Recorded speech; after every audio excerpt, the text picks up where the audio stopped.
क्या आपने कभी यह सोचा है, मैं इस दुनिया में आया कैसे? इससे पहले कहाँ था? क्या ये शरीर ही मेरी पहचान है, या फिर मैं इससे पहले भी कहीं था? क्या आत्मा किसी दूसरी दुनिया से आई है? और अगर हाँ, तो वहां कैसी दुनिया थी? परमहंस योगानंद कहते हैं, आत्मा जन्म नहीं लेती, वह केवल शरीर धारण करती है। जन्म से पहले वह एक दिव्य संसार में रहती है, जहां केवल चेतना है, प्रेम है और शांति है। आज हम इस अद्भुत प्रश्न की यात्रा पर चलेंगे। जन्म से पहले आत्मा कहाँ रहती है? यह कोई दार्शनिक विचार नहीं, ये एक आत्मिक सच्चाई है जिसे योगानंद ने अपने ध्यान और समाधि में अनुभव किया और शब्दों में पिरोया। हम हर दिन अपना चेहरा देखते हैं, नाम सुनते हैं, संबंध निभाते हैं, लेकिन क्या कभी हम रुककर सोचते हैं, मैं यह शरीर नहीं हूं तो फिर कौन हूं? परमहंस योगानंद कहते हैं, तुम आत्मा हो, एक शुद्ध दिव्य ऊर्जा, न जन्म लेती हो न मरती हो, केवल समय समय पर रूप बदलती हो। आत्मा कभी पैदा नहीं होती, वह केवल एक स्थिति से दूसरी स्थिति में जाती है। तो जन्म क्या है? केवल एक प्रवेश द्वार। और मृत्यु क्या है? एक नए जीवन की तैयारी। अब मुख्य प्रश्न पर आते हैं। अगर आत्मा इस जीवन से पहले शरीर में नहीं थी, तो वह कहाँ थी? योगानंद इसका उत्तर बहुत सुंदरता से देते हैं। आत्मा अस्तित्व के सूक्ष्म क्षेत्र में रहती है, एक ऐसी अवस्था जहां समय नहीं होता, न कोई नाम होता है, केवल शुद्ध चेतना होती है। इस स्थान को वे कहते हैं आत्मिक लोक, एस्ट्रल रिल्म। यह एक ऐसा संसार है जो भौतिक दुनिया जैसा नहीं, बल्कि प्रकाश, ऊर्जा और कंपन से बना है। वहां आत्माएं स्वतंत्र होती हैं, एक दूसरे से संवाद कर सकती हैं और ईश्वर की उपस्थिति को निरंतर महसूस करती है। इस आत्मिक संसार के बारे में योगानंद ने अपनी पुस्तक ऑटोबायोग्राफी ऑफ अ योगी में बताया है। वहां गुरुत्वाकर्षण नहीं होता, शरीर नहीं, केवल ज्योति होती है। संचार भाषा से नहीं, चेतना से होता है। हर आत्मा वहां पूर्ण स्वतंत्र होती है, कर्मों के अनुसार अगली यात्रा की योजना बनाती है और ईश्वर से जुड़ी रहती है। यह एक स्थान नहीं, बल्कि एक स्थिति है। अब प्रश्न आता है, अगर आत्मा वहां रहती है तो करती क्या है? योगानंद बताते हैं, आत्मा वहां अपनी पिछली यात्राओं की समीक्षा करती है। वह देखती है उसने क्या सीखा, क्या छोड़ा और आगे क्या अनुभव करना है। यह किसी स्कूल की तरह है। आत्मा वहां सीखती है, विश्राम करती है और फिर नई योजना बनाती है अगली देह यात्रा के लिए।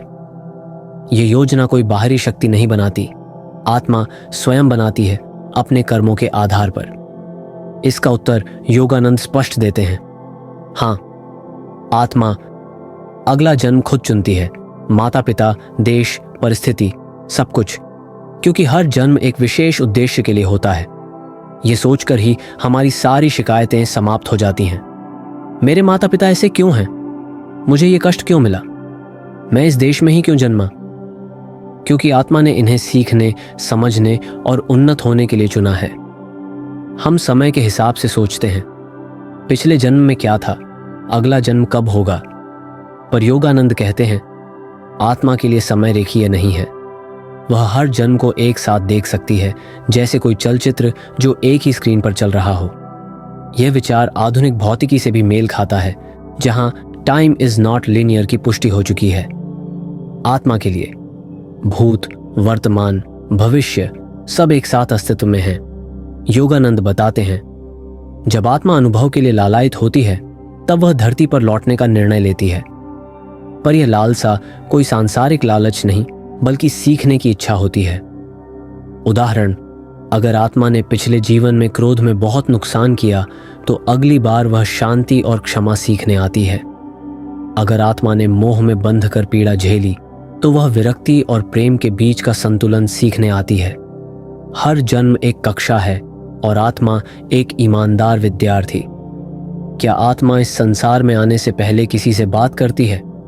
योगानंद बताते हैं, आत्माएं ईश्वर के दिव्य प्रतिनिधियों से संवाद करती हैं, जो उन्हें सलाह देते हैं, मार्गदर्शन देते हैं और उनकी आगामी यात्रा में उनका साथ भी निभाते हैं।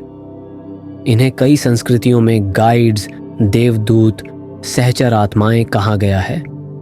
और आश्चर्य की बात, कुछ आत्माएं पहले से ही साथ आने का वादा करती हैं।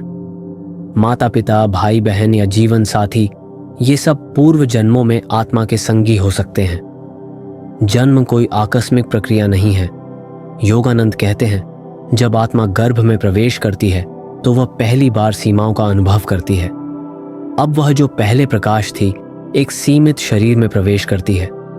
उसे दर्द लगता है, उसे भूख लगती है, उसे भूल आने लगती है कि वह कौन है। यह एक संवेदनात्मक आघात होता है, लेकिन इसी भूल की यात्रा से आत्मा फिर से अपने मूल को याद करने आती है।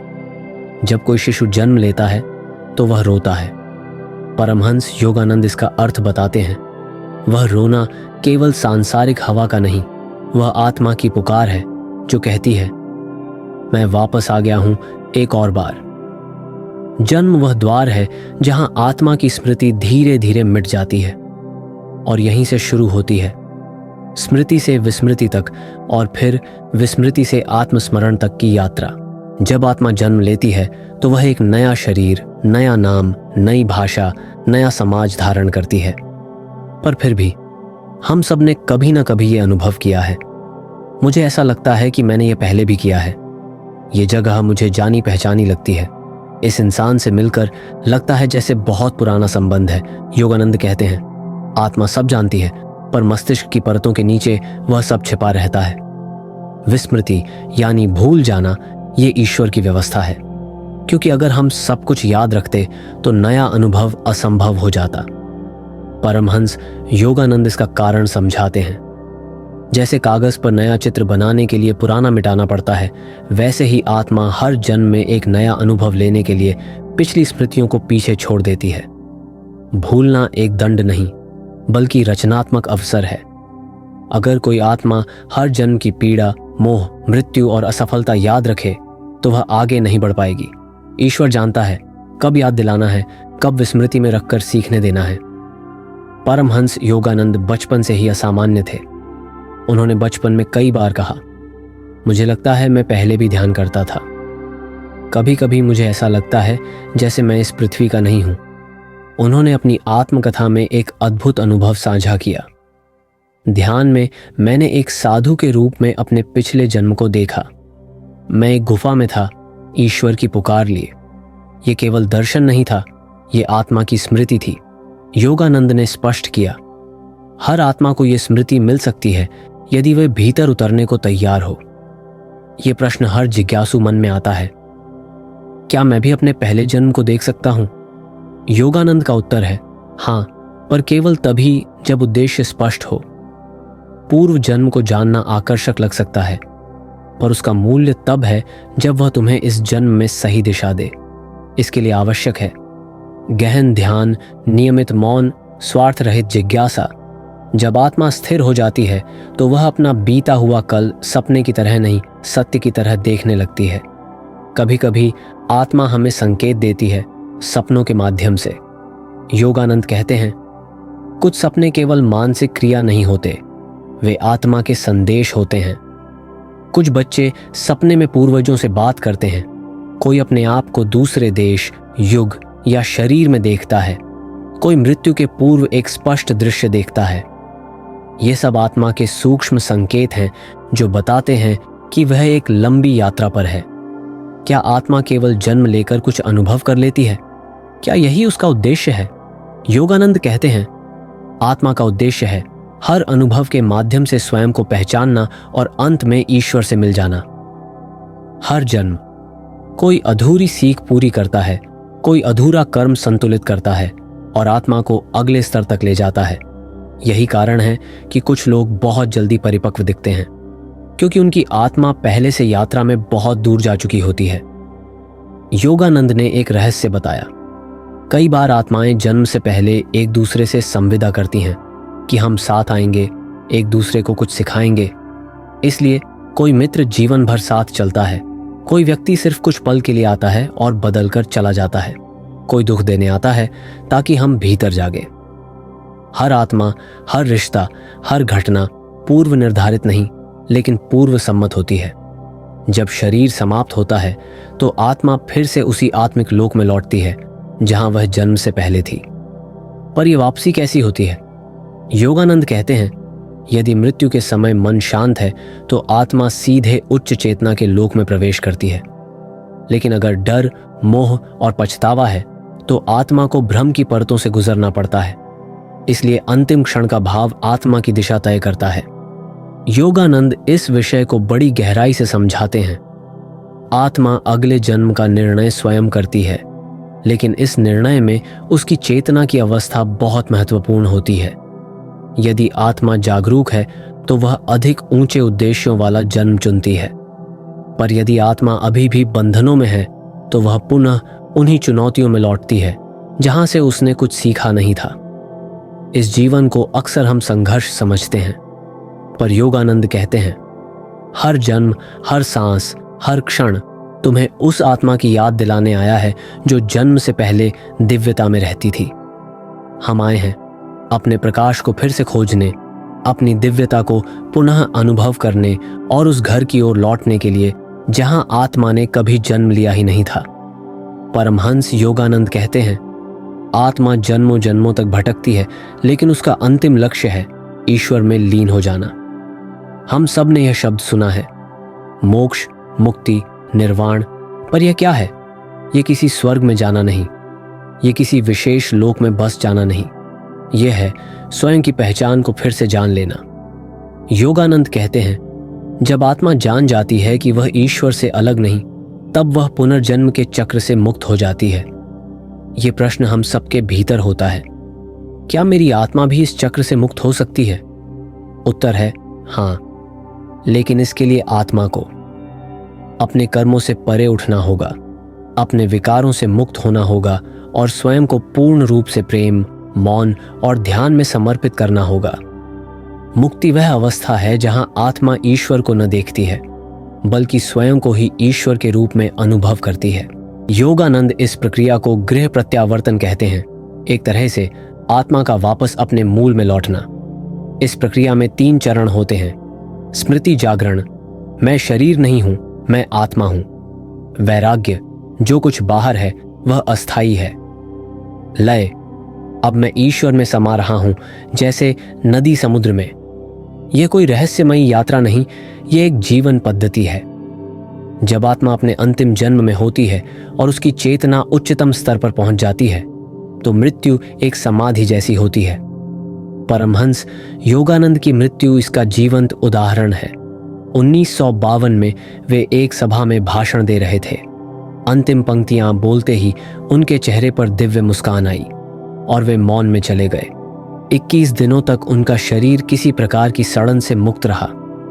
यह कोई चमत्कार नहीं, यह उस आत्मा का परिणाम था जिसने जन्म से पहले की दिव्यता को जन्म के बाद भी संजो कर रखा। योगानंद कहते हैं, मृत्यु के तुरंत बाद आत्मा अपने पूरे जीवन को एक फिल्म की तरह देखती है। वह हर क्षण को अनुभव करती है और यह देखती है कि उसने क्या सीखा और क्या छोड़ा।